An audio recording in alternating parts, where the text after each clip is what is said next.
The Lsit is more than your typical ab exercise. What most people don't know is that this exercise will balance your shoulders and prevent future injuries. And of course, it will lead you to some of the most badass calisthenics exercise. I'm Adrià from Calisthenics Hacks, and before jumping into the tutorial, I want to say that I will be following my 4-step secret formula to hack any calisthenics exercise. If you want to check that out, I will put a link in the description down below. With that being said, let's get started. Your core and hip flexors play a key role in the Lsit. Your core is what's keeping the spine in a neutral position, and the hip flexors are what are lifting your legs so that they create that L shape. And a great exercise to drill that are the knee raises, both on a dip bar or on a pull-up bar. Your quads are responsible for extending your legs and keeping them straight, but that's quite hard on that position because you enter what's called active insufficiency. Let me explain that. So, the rectus femoris is a multi-joint muscle, which means that crosses two articulations, the hip and the knee. This means that this muscle can create hip flexion, but also knee extension. But when both happen simultaneously, things get harder. A great drill to compensate this active insufficiency are the pike pulses or compression work in a pike position. Also, to do the Lsit, you have to bring your shoulder blades or scapula down by activating your pecs and lats, and also lock your arms with your triceps. A great exercise to target this are the support holds that you can do on dip bars, for example. And now I will explain you one of the hidden gems of the Lsit. If you take a look at the center of gravity, you can see that it is in a short horizontal distance from the torso, which means that it creates a load that has to be counterbalanced by the shoulders. This movement is what is called shoulder extension, and is what you can find on the pulling exercise like pull-ups and rows.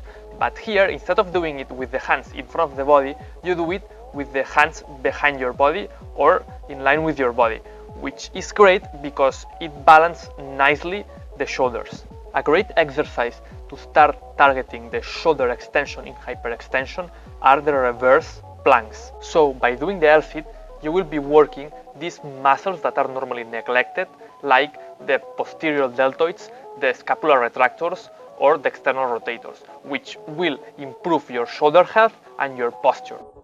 Finally, we cannot forget about the wrist.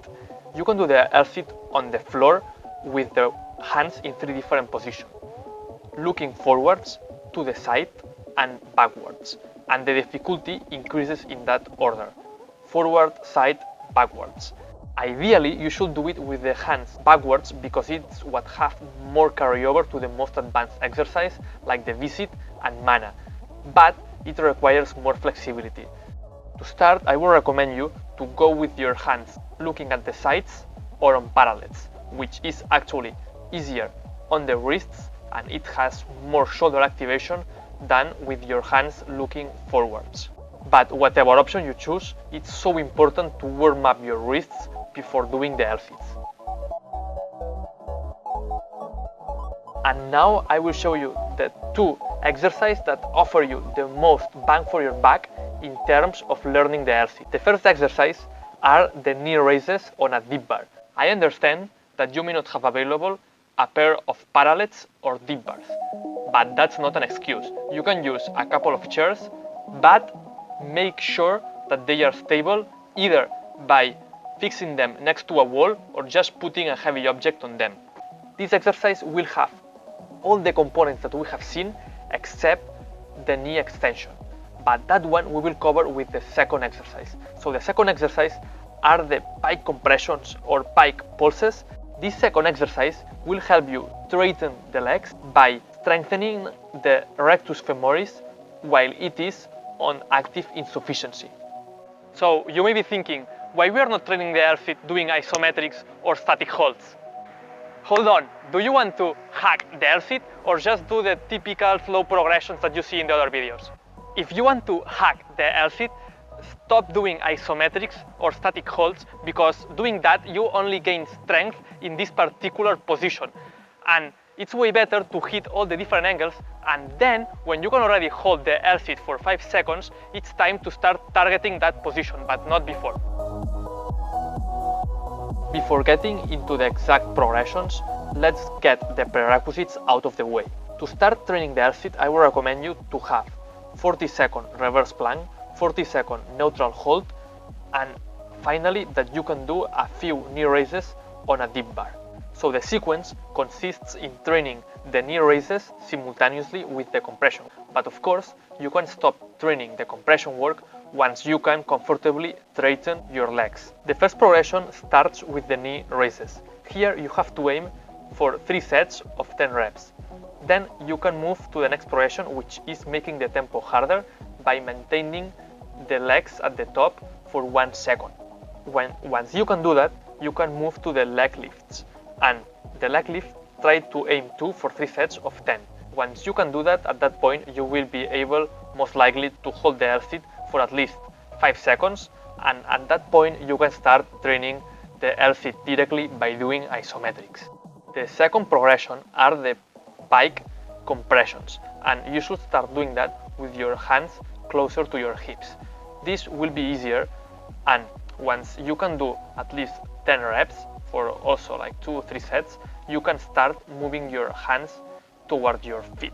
And again, once you notice that you can put your legs straight when doing Lsits, you can stop training pike compressions. I recommend you to do this exercise 2 to 3 times per week. My favorite way to do them is the Lsit variations or knee raises after my handstand work. And then I do the pike pulses when I'm training my legs or doing mobility work.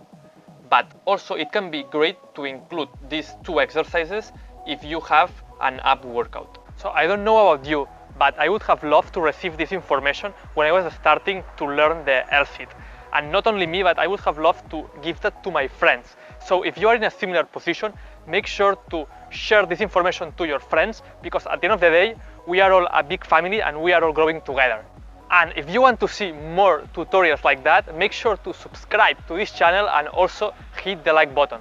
To sum it up, the Lsit is not only a great exercise for your core, but it's also great for your shoulder health. I encourage you to learn the Lsit by doing these 2 exercises. Knee raises that they will eventually become leg lifts and the Lsit itself. And also I encourage you to do pike pulses until you can get your legs straight.